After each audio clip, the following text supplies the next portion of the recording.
Bonjour, soyez les bienvenus pour le message du Keeper Mystique. J'ai pas la petite boîte là. Ah si, elle est juste là, regardez. Tenez, hop. C'est vraiment un tout petit oracle très pratique qui se transporte partout, qui est un peu sur le modèle du Petit Lenormand pour ceux qui connaissent, avec 36 cartes. Donc on est vraiment sur un oracle qui a peu de cartes. Je le trouve mieux que le Petit Lenormand. Je trouve que le contenu est très intéressant. Il y a vraiment le choix de chaque carte est très judicieux. Ça raconte vraiment des histoires. Ça peut vraiment apporter des messages intéressants. Ici, vous avez quand même un petit livret qui a beau être tout petit, il est assez complet. On vous propose aussi un tirage complet avec toutes les cartes, hein, le grand tableau, souvent on appelle ça dans le normand. Et voilà, en gros. On vous propose différents petits tirages et on vous explique un petit peu d'où vient le keeper, etc. Voilà. Et après, vous avez des jolis dessins qui sont très mignons. Les dessins sont très beaux d'ailleurs. Je suis assez fan. En fait, il y a un côté très rétro, très à l'ancienne et je trouve que le rendu, il est sympa. C'est assez expressif. C'est assez expressif et joyeux en fait. Étonnamment joyeux, vous voyez, c'est plein de couleurs. C'est voilà.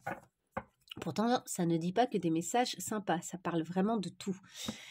Est-ce qu'il y a autre chose? Regardez ce petit singe d'ailleurs, tout mimi, là, qui tient sa petite boule de cristal pour vous dire l'avenir ou bien pour vous donner au moins des conseils. Est-ce qu'il y a quelque chose que je veux rajouter? Oui, juste je vais le comparer à un autre type d'oracle, comme ça vous allez avoir un aperçu. Regardez, j'ai fait un autre tirage par exemple avec le Story Oracle, où là il y a vraiment beaucoup de cartes, hein, pour le coup il y a vraiment énormément de cartes, je crois qu'il y en a au moins 80. Mais regardez la différence de taille, quoi. Hop, voilà. Donc c'est pour vous donner juste une petite idée par rapport à ma main. Voilà, hop. Il est super transportable, ça c'est pratique aussi, on peut l'avoir au fond de son sac et on peut le sortir à toute occasion. Donc c'est très sympa et il est pas cher du tout, hein. On le trouve pour une dizaine d'euros sur Amazon et compagnie, hein. Je vous conseille de le commander en magasin, parce qu'en plus maintenant Amazon, pour le moindre achat de ce type, vous avez 3 euros supplémentaires, peut-être pas pour celui-là, mais bon. Et puis ça fait bosser les magasins, c'est pas mal. Allez, on y va pour voir un petit peu ce qu'il en est. Est-ce que notre Keeper Mystique a un message pour nous aujourd'hui? Pour ceux qui regardent cette vidéo intemporelle, c'est quand vous tombez dessus qu'elle est là pour vous parler. Allez, est-ce qu'on a une petite info avec juste 3 cartes? 2, hop, 1, 2, et alors on a un bonhomme riche. Oh, c'est drôle comment ça a été écrit, il y a une faute d'orthographe, je vais vous montrer après. Et on l'a ici, et la maison. Un voyage et la maison. Ici, on en avait une autre qui avait envie de se retourner et c'est la lettre agréable. Ok, moi je garde, allez. Le dos de deck, c'est la jeune fille riche. Bon, on nous parle d'une famille. Alors la richesse, ça peut être financier, ça peut être aussi purement, comment dire, ça peut être intérieur, ça peut être cette richesse, ce qu'on a cultivé en soi, voyez-vous. Hop, je vais faire comme ça. Je pense que vous verrez mieux. Alors, déjà pour moi, c'est des gens d'une même famille. Ça peut être une jeune fille. Alors, le bon homme riche, le home écrit comme ça, c'est la maison en anglais. On a vraiment le sentiment que c'est la personne qui garde la maison aussi. C'est un peu le gardien de la maison, cet homme.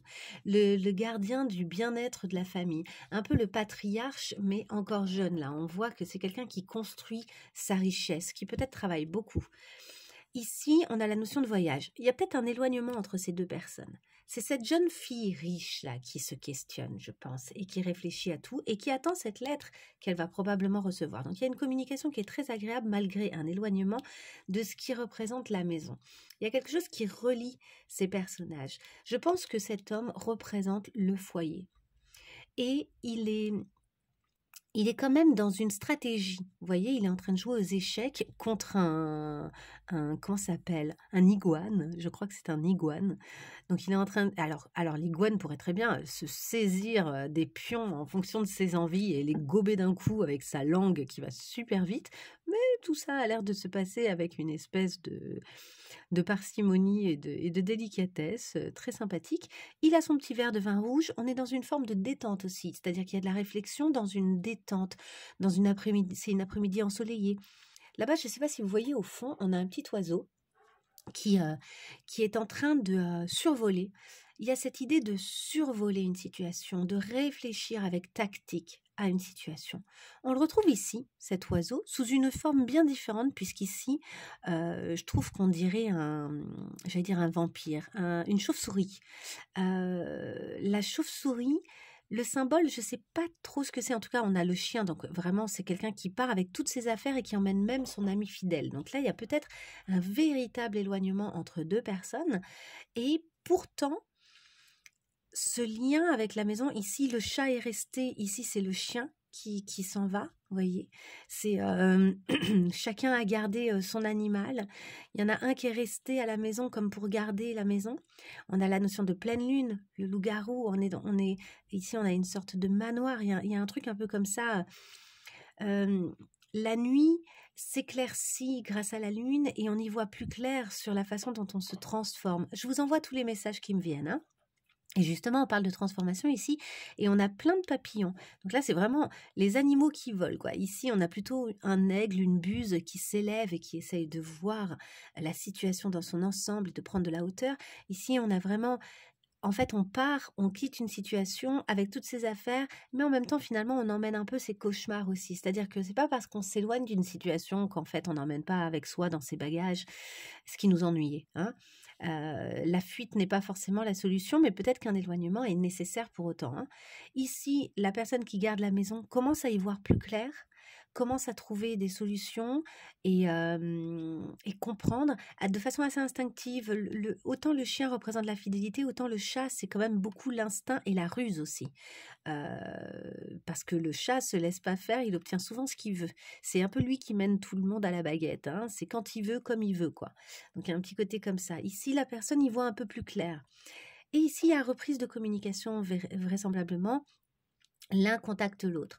Donc je pense qu'on a bel et bien deux personnages, dont une femme qui est peut-être cette femme-là, hein, parce que regardez, ici, il y a le chat.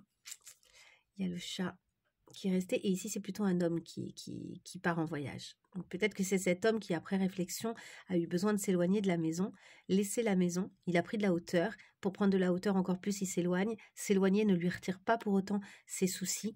Ici, il y a une petite maladie courte. Il y a peut-être une des deux personnes qui va avoir un petit moment de... ça fait flancher cette histoire. Peut-être que cette histoire, elle touche un petit peu à l'immunité, hein. Vous savez que ce qui se passe dans la tête et ce qui se passe dans le corps sont souvent liés et que ça s'influence vachement et que les périodes de difficultés émotionnelles peuvent engendrer des maladies courtes qui sont là en fait pour nous signifier qu'il y a quelque chose à régler. Et aussi pour faire sortir ce qu'on n'a pas laissé sortir. Quelle que soit la façon, une bonne gastro, une bonne crève, hein, voilà, un bon rhume, on fait bien sortir. Le rhume ferait plutôt sortir la tristesse, puisque d'un coup, tout ce qui est dans le nez est très liquide ou très bouché, et c'est la tristesse qui ne veut pas s'évacuer, mais à un moment, il va falloir arriver à déboucher ça, et voilà. La gastro, c'est plutôt, il y a quelque chose qu'on n'a pas digéré, il faut que ça sorte, etc. etc. hein. Dès qu'on cherche un peu la symbolique des maladies, c'est assez intéressant parce que ça a le mérite d'être assez clair en général, en fait. Un mal de tête, c'est qu'on se prend la tête, hein, quand même, c'est que quelque chose nous fait trop bouger les méninges. Un mal de gorge, c'est que quelque chose n'a pas été exprimé. Ça, voilà, il y a de quoi faire. Bon, je m'arrête là. Je pense qu'il y a eu beaucoup de messages. J'espère que ça vous aidera à y voir plus clair. Et je vous dis à très bientôt pour d'autres tirages et pour la découverte d'autres jeux. Au revoir.